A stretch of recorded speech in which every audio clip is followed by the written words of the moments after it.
Another peanut butter brownie recipe for you today, peanut butter swirl brownies. So it's my favorite brownie recipe with like a peanut butter mixture swirled on top and baked, peanut buttery, chocolatey, fudgy, delicious. These brownies start with 3/4 of a cup of unsalted butter and 4 ounces of unsweetened baking chocolate that I break up and then melt that until it's nice and smooth, and then stir in 1.5 cups of granulated sugar. Then you'll be adding 1/2 teaspoon of salt, a teaspoon of vanilla extract, 2 tablespoons of cocoa powder, and 3 large eggs. You can use Dutch process or regular natural unsweetened, and then 1 cup of all-purpose flour. Stir that until it's nice and smooth, and then we're going to put that into a 9 by 9 inch baking pan lined with foil and sprayed with nonstick cooking spray. You can skip the foil if you want, but I like it for easy removal.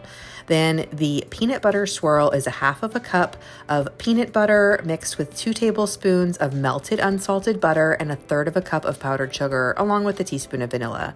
Drop spoonfuls of that onto the top of the brownie mixture in the pan, and then use like a knife or the back of a wooden spoon to swirl it.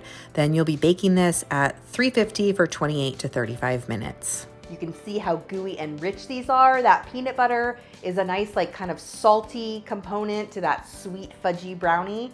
These are one of my favorite brownies in the entire world. If you don't follow me already, be sure to subscribe to my channel and keep watching for even more desserts.